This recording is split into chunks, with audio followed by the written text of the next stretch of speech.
అసలు మేము మా బాస్కెట్బాల్ లైఫ్లో మర్చిపోలేని ఒక మంచి టైము. ఎన్ బాబు గారు, మీకు మా సినీ యాక్టరు, ద లెజెండ్, వాళ్ళ సన్ను మంచు విష్ణు, ఆయన he's also a basketball player.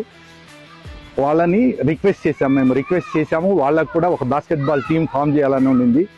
First time ఈ ఇయర్ ఒక 1 month back they want form the basketball team in their college అండి, శ్రీ విద్యానికేతన్లో, తిరుపతిలో. అదే అలాగే చెప్పామనిపించారు, మంచి ప్లేయర్స్ ఉంటే చూడండి అని చెప్పి సెలెక్షన్స్ పెట్టారు. విష్ణు గారికి really thanks. You are not only a player and you are a kind hearted person అని కూడా చెప్తున్నాను నేను.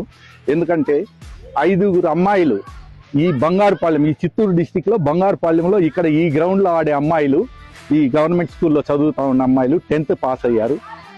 వాళ్లకు ఫ్రీ సీటు అంటే మేము ఊహించలేము, శ్రీ విద్యానికేతన్లో అంత డబ్బులు కట్టలేము, ఊహించలేము. అట్లాంటి కూడా స్పోర్ట్స్ కోటాలో 5 మంది అమ్మాయిలకు, 2 అబ్బాయిలకు, ఒక అబ్బాయి ఇక్కడ నుండి, ఒక అబ్బాయి వాయిల్పాడ్ నుండి, 7 మందికి మీరు సీట్ ఇచ్చినారంటే on behalf of the basketball game we are thankful to you sir. Suri sir, thank you CDPA family, thank you Sri Vidyaniketan International School.